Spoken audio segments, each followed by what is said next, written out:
Good morning. It is 7:17. An accident right now, eastbound US 50 at 65th Street with the left lane blocked. And another accident northbound 99, 12th Avenue with the lane blocked over there as well.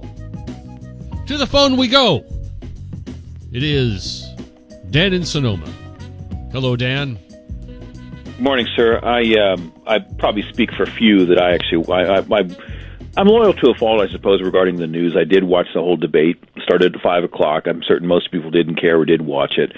But needless to say, I was drinking early last night. I don't normally have my wine until about 7, but I was drinking right at 5. You know, with these debates, if the next one is December 6th, we'll talk about that in a second.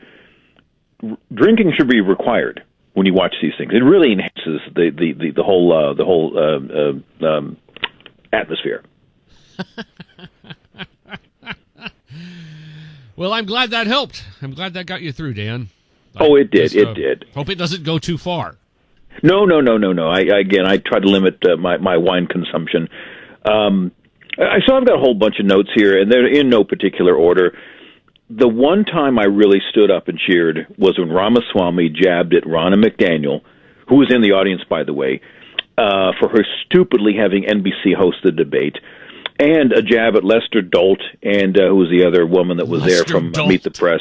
Yeah, that's my new name. I always come up with these little cute little names. Anyway, he jabbed at NBC and the media in general for a number of things, including pushing the Russian collusion hoax for years and years. And when he said that, the camera turned to Kristen Welker. She is the lady who hosts Meet the Press, and she had this wry smile of embarrassment. She knew that he was spot on about calling them out on their lie. I had wished that Ramaswamy had continued his attack, because I wanted to hear more of that, because it's richly deserved.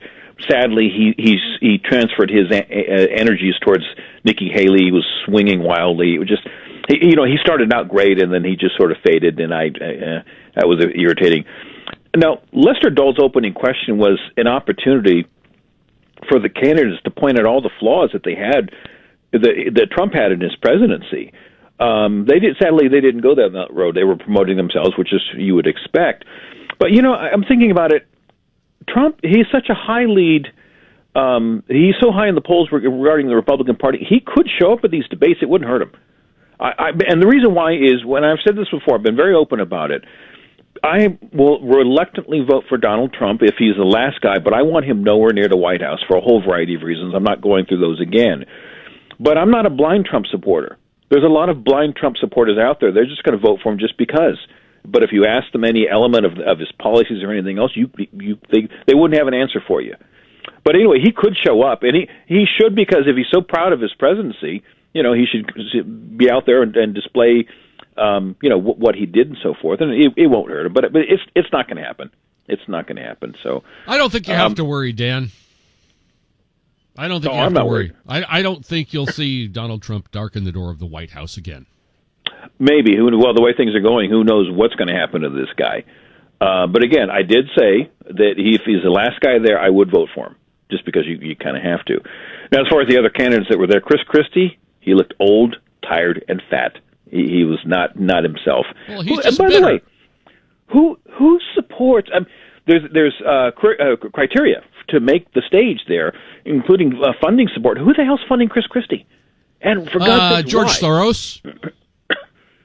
You know what? I hadn't thought of that. I would be a bit surprised. Yeah. I would say probably Soros, and probably same deal with Ramaswamy. I don't know about that. Ramaswamy's got his own funding, so but who knows where that all comes from? I think Ramaswamy is a troll. I think I admire that he's given it a shot from a younger person's perspective. He's only in his mid-30s, and he's lots of energy, but he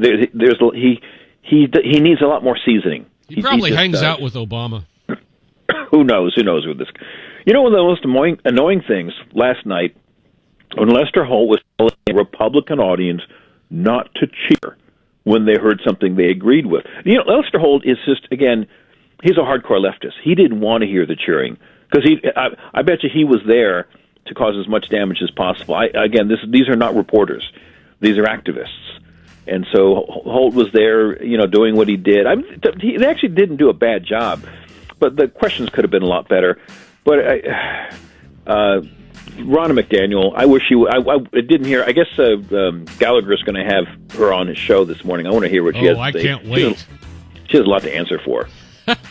Dan, I was so mesmerized by your call that I almost forgot to hit the music. Oh, we can't have no music on this show. That's part of the show. Yeah. But I am plumb out of time.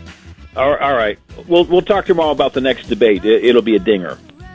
Thank you, Dan. I'll look forward to it. It is 7:23, 67 today with sunshine.